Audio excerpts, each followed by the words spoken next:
Watch out. This video is not based on real events and is purely for entertainment. No intent to insult, misrepresent, or alter history. Elon Musk sat in his dimly lit office, eyes fixed on the screen before him. The black and white footage of Hiroshima's devastation played in loops, each frame a haunting reminder of humanity's fragile balance between progress and destruction. Smoke curled into the sky, shadows of the past frozen in time. His fingers tapped restlessly against the desk as he exhaled, lost in thought. Oppenheimer. The name echoed in his mind like a ghost from history. The man who unleashed the power of the atom, yet carried its burden for the rest of his life. What was it like for him? How did he live with the consequences? Did regret consume him? Or did he find some semblance of peace? The questions gnawed at Elon, igniting a spark deep within him, an idea as wild as the ones that had driven his entire life. What if he could meet Oppenheimer?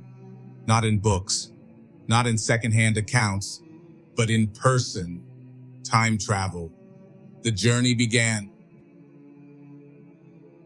Elon Musk sets the coordinates for St. John's Island, U.S. Virgin Islands, 1954.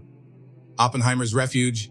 The machine hums, space and time bending in ways no human was meant to witness. And then, silence. Upon arrival, Elon steps onto the sunlit shore, the salty breeze brushing against his face. In the distance, a lone figure sits on the beach, motionless, lost in thought. Oppenheimer. Elon approaches cautiously. "Dr. Oppenheimer?" His voice is steady yet filled with urgency. No response. "Oppenheimer, I need to talk to you." Still, nothing. The man remains still, eyes fixed on the endless waves, a mind burdened by history itself. Minutes stretch into eternity. Defeated, Elon watches as Oppenheimer rises and walks away, his retreat deliberate. He disappears into his home, shutting the door behind him. Elon knocks. No answer. Again, nothing. As the sun sinks below the horizon, shadows stretch long across the sand. Desperation grips him. And then, a final attempt. "The future is fine. I came from the future. A disaster like this has never happened. Please open the door." His voice shatters the silence. For a moment, nothing happens. The world stands still. Then, a creak. The door slowly opens. Oppenheimer stands there, silent, expression unreadable, but listening. Elon steps inside. No words are exchanged, just understanding. The night passes, wrapped in silence. And then, morning, a knock on Elon's door. He opens it, and there stands Oppenheimer. Then, "Follow me," Oppenheimer says. The morning air was crisp, carrying the scent of salt and damp earth as Oppenheimer led Elon down a narrow path along the island's shore. He moved with a quiet grace, his hands clasped behind his back, eyes scanning the landscape, as if searching for something hidden within nature's design. Elon followed, waiting for him to speak, but Oppenheimer remained silent until they reached a small rocky tide pool where the ocean waves gently lapped against the edges. Oppenheimer stopped. Slowly, he knelt beside it, his fingers tracing the water's surface. "Look at this," he murmured. "A tide pool, a fragile world formed by chance. The ocean creates it, yet it does not control it. The creatures here thrive, unaware of the forces that shape them." He glanced at Elon. "Man, too, is a creator. But unlike the ocean, we believe we control what we create. We call it progress, but sometimes progress is only a reshaping of destruction." His gaze darkened, lost in the rippling water. "I led the creation of the atomic bomb, believing it would end war, but instead, it introduced an era of nuclear fear and destruction, a creation that was not pure progress." The words hung in the air like an unshakable weight. Elon's mind immediately went to the hydrogen bomb, to artificial intelligence, to the technological leaps that promised utopia, yet carried the weight of unintended consequences. A slow nod. He understood. They walked on. The tide whispered at their feet, the horizon stretching endlessly ahead. Oppenheimer paused near a solitary tree, its roots gripping the rocky soil, as if holding on for dear life. "Do you know why this tree thrives here?" he asked. Elon shook his head. "It fights against the wind, the soil, the elements. It has grown twisted and weathered, but still it stands. Yet, people see only the shape, not the struggle. They call it strange, even ugly, never understanding why it is the way it is." He exhaled. "That is the fate of those who change the world. History will judge you, but it will not seek to understand you." A heavy silence settled between them. Oppenheimer was once celebrated for his genius, but after opposing the hydrogen bomb, he was stripped of his security clearance, his name, his legacy, tarnished. History judged him, but never fully understood him.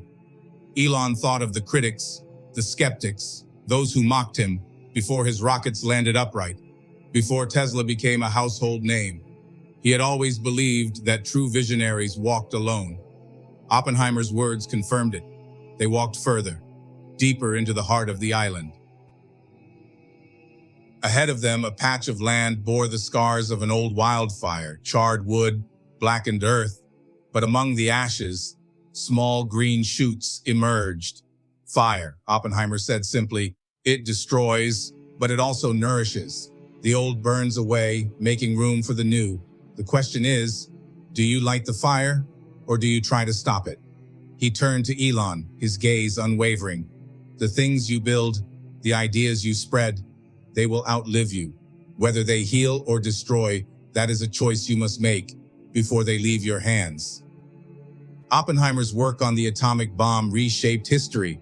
Long after he was gone, its impact remained. Power and peril woven together.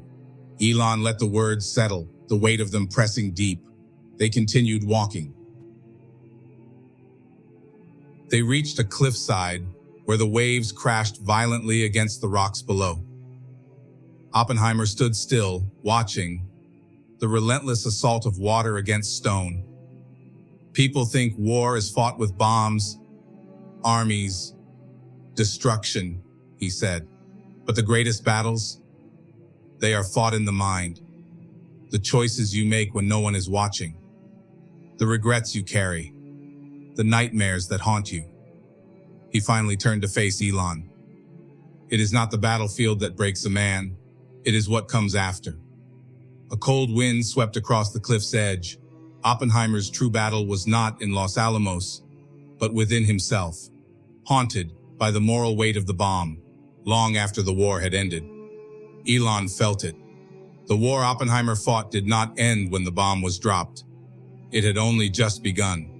They walked in silence, until they reached a large fallen tree, uprooted by a storm.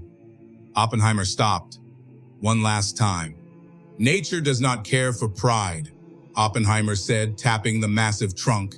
"Even the mightiest fall. Because power, wealth, intelligence, none of it protects you from the reality that you are just a man." His gaze lingered on the fallen giant. "The moment you believe yourself untouchable, the world will remind you otherwise." The wind whispered through the trees. Oppenheimer once stood among the most powerful figures in science and politics. But when he opposed the hydrogen bomb, he fell, losing his influence, his reputation, his security clearance. Elon felt a chill, despite the warm breeze. He had spent his life pushing boundaries, playing with forces greater than himself. But every innovator, every leader, no matter how brilliant, would one day meet their fall.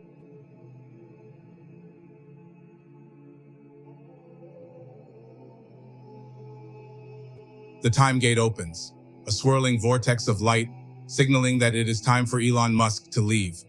Oppenheimer watches in silence, his expression unreadable. After a moment, he speaks. A question, one he already knows the answer to. "Can I go back to the past, to correct my mistakes?" Elon exhales, a flicker of sorrow in his eyes. "I'm sorry, Oppenheimer. You know the answer. I know that this is not a question. but regret. A long silence. Oppenheimer looks at the portal, thinking. Then, slowly, he smiles. A sad, knowing smile. He nods. Thank you, Elon Musk. The future is good. That's all I care about. The light from the portal casts long shadows across the ground. Before Elon steps forward, Oppenheimer speaks one last time. A final lesson. The future does not belong to those who create power. It belongs to those wise enough to wield it. Elon meets his gaze, a silent understanding passing between them. Then, without hesitation, he steps into the light and vanishes.